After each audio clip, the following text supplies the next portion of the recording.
Testing the 7500 AF.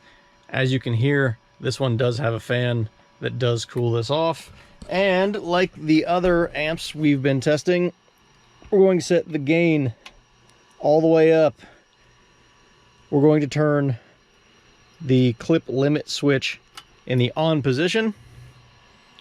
And we've also got voltage monitoring on our knob so I can keep track of this. Because this is such a large amp and I have limited electrical.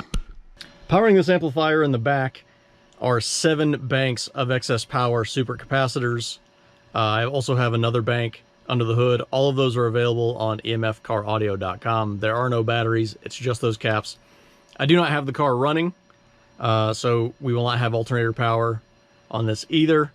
I've got one sub. It is wired to 0.4, so we can kind of keep the impedance under control. It should be around 1.5 ohms. In this test, I am definitely going to have doors and windows closed because the mechanical limits are going to be met if I leave the door open. It's pretty close to maxing out, if not already there, as this sits. Almost forgot to point out why we have the clip limit switch on and the gain all the way up. We are going to be running this with the volume all the way up and the sub volume all the way up. So this gain setting is not correct at all.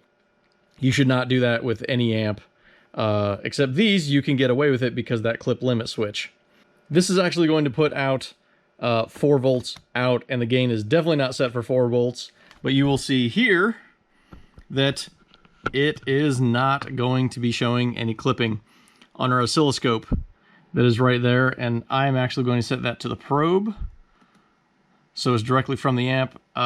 You're always going to get some kind of jagged edge. The resolution on this is not super great to where you get nice tiny curved lines. It is kind of pixelated, but we're going to set that to power max on the probe, so that will show up.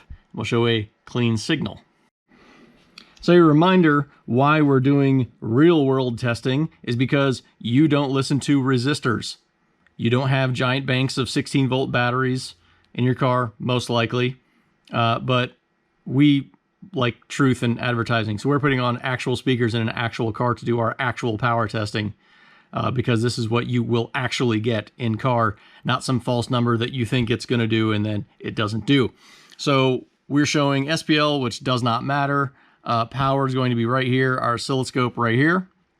That's going to be our impedance, the Z at power max. You can see the volts in the amps if you just really want to, and volt amps, which is the multiplication of those two. But we've got our power, our impedance, and that's primarily what you're worried about. So I'm going to give this a go.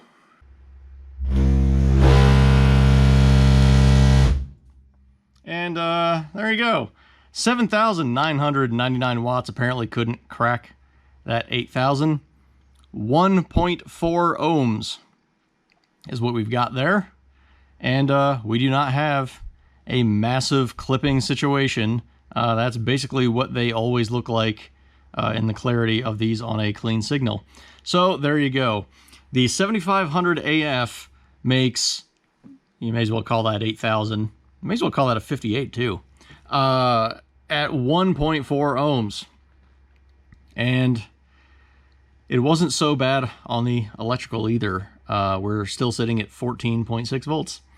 So there you go. This is a really, really ballsy amp on emfcaraudio.com.